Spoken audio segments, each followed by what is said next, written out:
Greetings and welcome back. Let us continue our tale of, well, evilness. So apparently this combat music is still going on. Well, we are done talking to this guy, no reason to continue talking with him. So he gave us a secret passage, so let's use it. I see no reason to not. Okay, I guess this is the Evulchair Thunderstone, the former king. What? Who dares disturb the exile of Thunderstone? Nice voice acting. Really good. Holy forgive me, your highness. I had no choice but to... I guess he's gonna get more angry now. Quiet. This insolence is unforgivable. The violation of my ancient right for solitude in exile is not broken so easily. Your life hangs in the balance, stranger. Speak quickly, lest you taste of the fury of Harrow. I guess that's his action. I kinda want to kill him just to loot his axe, but I kinda doubt that his axe is even remotely close to how good our axes are. Technology, man. Oh, jeez. I'm pretty sure he's just gonna attack you straight away if you say that. I don't really remember, but yeah, let's take this one. My son, Randver, he would dare permit such an affront. I've come here to writhe upon the blade of my sorrow, to live the 1,000 deaths by the ancient right of kings. These laws are passed down through the mountain from the beginning of remembered time. Your life is forfeit to them, as is my own. Do you understand? Oh.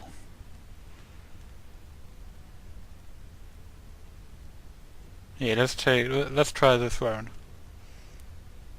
He probably doesn't know anything since he's been down here all this time. What? How do you know? Speak quickly. Your life still hangs in the balance. I'm quickly losing fear of you, sir. If you want to attack someone, just attack them. Don't continually threaten them like that. It's not gonna work. Yeah. Yeah, let's tell him my story. No words, no words. My crime, it seems, is even more heinous than I thought. I deserve much worse than this mere isolation. Don't be so hard on yourself, man. You all do bad things. Me especially. What? I have never done a bad thing. Never.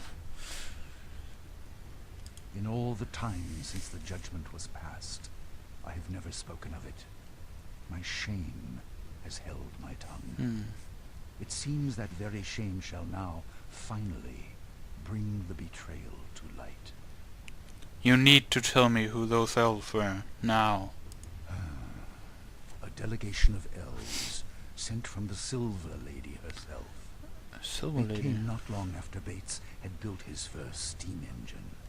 Technology, in the hands of the human, had spread and advanced at an alarming rate. And the elves were hit first and hardest. Oh, of course they were. Forest.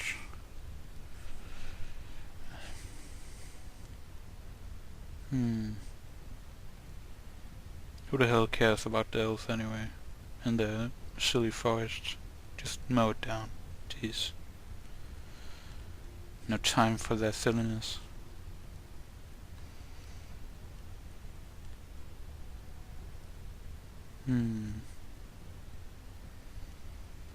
Well, that's a given, I think.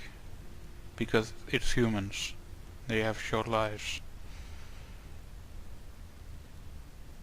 Their forests were being cleared with the help of technology. Massive steam-powered clear cutters. The oldest groves, towering and untouched for thousands of years, were being destroyed without prejudice. I saw much of this with my own eyes. The ancient forest of Morbahan is little more than a graveyard now. Of trees. A graveyard of trees.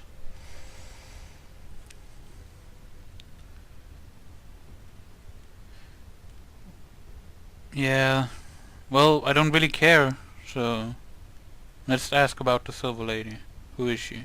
The Silver Lady is Mother Queen to the elves. Ah. She is very old, much older than I, and very powerful in the ways of magic. Have you ever spoken to her directly? No, I'm not sure if any but elven eyes have ever been laid upon her. Over the years, we have corresponded through messengers. Elves and dwarves are very different, and we tend to stay away from one another. But our relationship, as culturally strained as it may be, has always been civil. We don't necessarily understand one another, but we've always respected the differences. Seems wise. Where does she live? In Kintara, the oldest city of the elves, somewhere within the Glimmering Forest. Kintara, interesting. That will be a stop where we have to go at some point.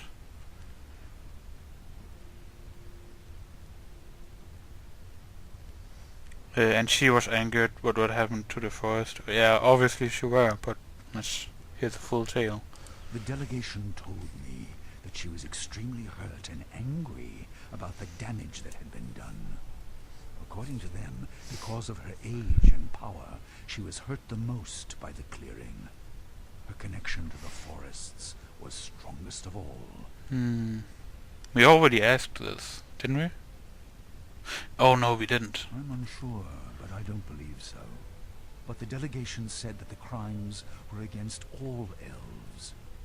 You see, elves feel a very strong connection to the world, to nature, and especially to forests. It's said that elven souls reside in the oldest trees. I don't know if this is true, but I do know there to be a strong connection between living things and magic. Yeah, let's ask about the technology and the humans. There are many reasons. Humans, in comparison with the other races, live such short lives. Because of this, I believe that every human action is motivated through fear. The fear of death. You would think that this was a relative issue, that humans would learn to live with this limitation and accept it. This is not true. Yeah, humans are weak-willed, after all. And therefore, humans, when confronted with any situation, see it through the veil of their own mortality. Achieve, advance, perform. Humans are constantly driven by the shadow of their own death. This fear, unfortunately, clouds their judgment, deadens their sense of right and wrong. Humans act first, think later, and feel last of all. no doubt. And in terms of technology? When Bates was given a look at our technology, he was overcome. As a human, his first thought was, what can I use this for? When it should have been, what is the cost of its use? Technology exploded in their hands because they are not burdened with our longevity. Humans rarely live long enough to see the consequences of their mistakes. True. Very true.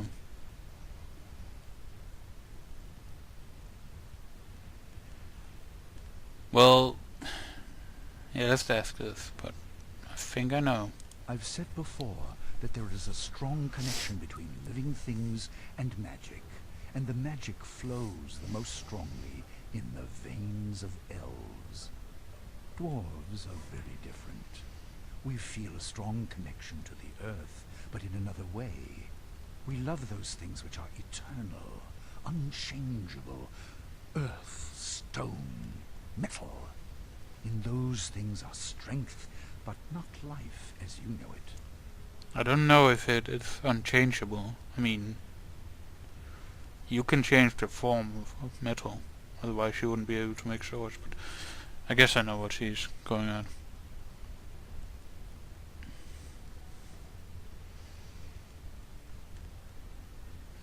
Yeah, I'd like to know what they demanded of you. They said that if the Black Mountain clan was not punished, there would be war. War! I told them that a punishment was already being decided upon, and that we, as dwarves, would deal with them. They refused. They claimed rights as the afflicted, and therefore as the judges. They agreed that exile was a suitable punishment, but they wanted to be the vessel of that retribution. Yeah, I don't... Elves? War? I don't see the connection there. I thought they were peace-loving kind of people. No. I know that there was a time of violence many years ago among the elves. But from what I know of them, they are a very rational, peace-loving people. I don't know about I rational. know that ultimately, war benefits no one. I was very surprised when they came and threatened it. They must have been desperate. Yes. The more we talk about it, I begin to get the same feeling. Yes, the elves would have been angry, but would they really have threatened war? Morbahan was a tragedy, but directly affected none of the elven communities. Perhaps my fear blinded me to such things before. And now this mystery. Where are the dwarves of the Black Mountain clan? I'd like to know that as well. I did find one of them, but he was pretty much insane. I am very old, stranger. You may know nothing of me, but believe me when I tell you that I've seen enough dwarven blood spilled to fill 1,000 lifetimes. Have you any idea what it would mean for there to be a war between the elves and the dwarves? Arcanum itself would not survive the conflict. And I was so very tired of filling tombs with the bodies of my people. Well, in war there are casualties. It's to be expected. But nothing. I chose to spare the dwarves, the world, the price of such a war. What was one clan's honor in comparison with the sheer cataclysm that would result otherwise? You ask what right they had? None. They merely forced a choice, and I chose the path of least resistance, the least pain. That was my betrayal, stranger. you didn't betray anyone. Jesus Christ, how stubborn can you be? But that is the point. I am king of the dwarves. It is my responsibility to lead them, to protect them. But most importantly, it is my responsibility to defend their honor, their dwarven honor. By allowing my own fear or concern, regardless of how justified that fear might be, to overshadow their honor was an unforgivable transgression. And exactly how is you being down here gonna help your goddamn dwarves? You can't have regrets. A king cannot have regrets.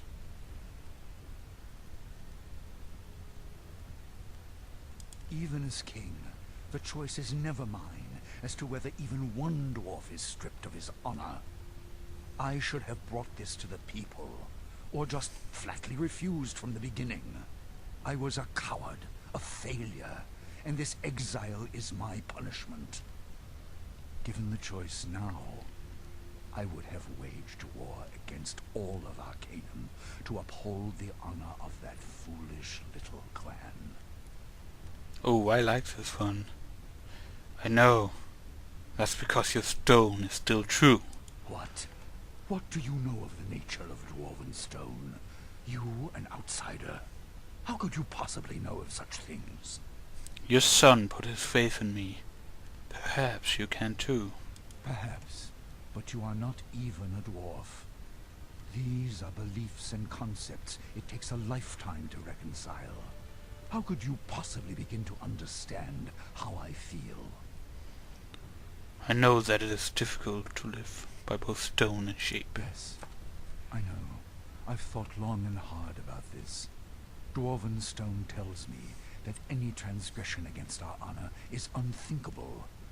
But my shape, as king, as their father, told me to protect them. I'd shouldered so much of their pain, I could do it no longer. But isn't part of life defining that shape? Learning from mistakes? Yes. Your words sound true, stranger. I know that no man is flawless. But I also know that each man's load to bear is different. A larger load carries more responsibility. Mine is heaviest of all. Therefore the price for my betrayal must be the most costly.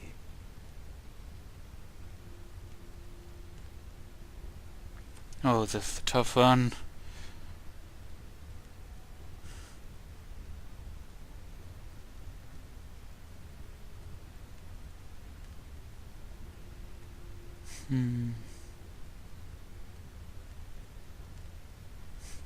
Let's try this one. The nature of the betrayal? I failed my people. Isn't that what is most important here? The betrayal was against their stone. It seems, sadly, that my own stone is flawed. It's not the stone, it's the shape. You shame me, stranger. Your words are harsh, but undeniably true. Perhaps you are correct, but it doesn't change what I've done, nor the price I need to pay. It is best if you just leave an old dwarf here to rot. It is your place to right this wrong. No, you must pay the price. I cannot do this for you. How then? How can I do so? You must return to your people, instead of being this pitiful excuse for punishment, and actually repay your debt. By Alberic, you are right. I've been blinded by my own shame, and not seen the true betrayal. I've betrayed myself and my people along with me. I shall return, stranger. I shall be king. By the name of Thunderstone, I swear it. Good. Now I need some information. Jesus. Of course. I'll do anything within my power to help you. The elf who came to you, how can I find them? As I said, they were supposedly sent from the Silver Lady. I know very little of them. But I do have a name. Perhaps that will be enough for you to uncover this mystery. And that name is? The delegation was sent by someone named Mingorad, and I had many correspondences with this elf. Here is a letter that was sent to me by him. Oh. Where can I find this Mingorad? I'm unsure. The entire situation reeks of deception. I would tell you to seek him in Kintara, but I don't even know if the delegation was sent from there or not. Regardless, you may want to begin your search there. The Silver Lady might know of this Mingorad. And where is Kuntara? I don't know, unfortunately.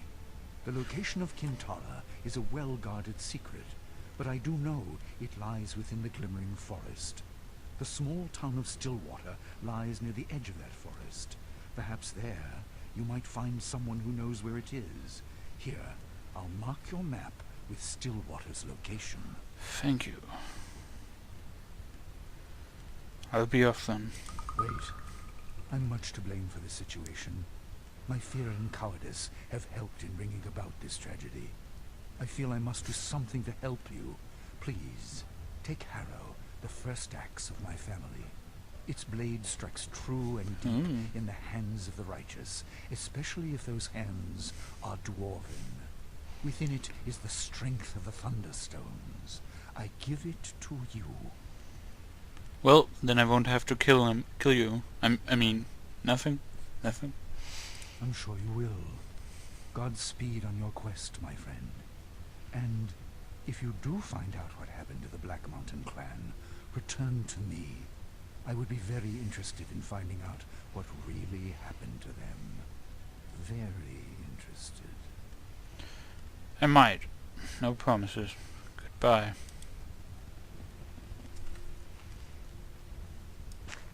Let's put this here. And do this. And then we should... Nope. I guess not. Let's try this one. Come on. Thank you.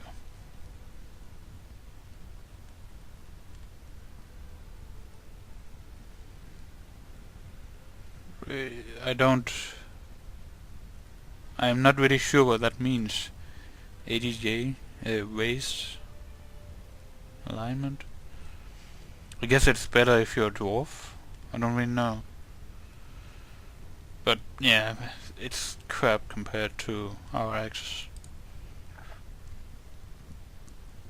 For some reason I expected it to be... Well, I expected it to be magical, but then again, you know, dwarves. They're not the most magical. They're not the most magic aligned kind of people. Yeah.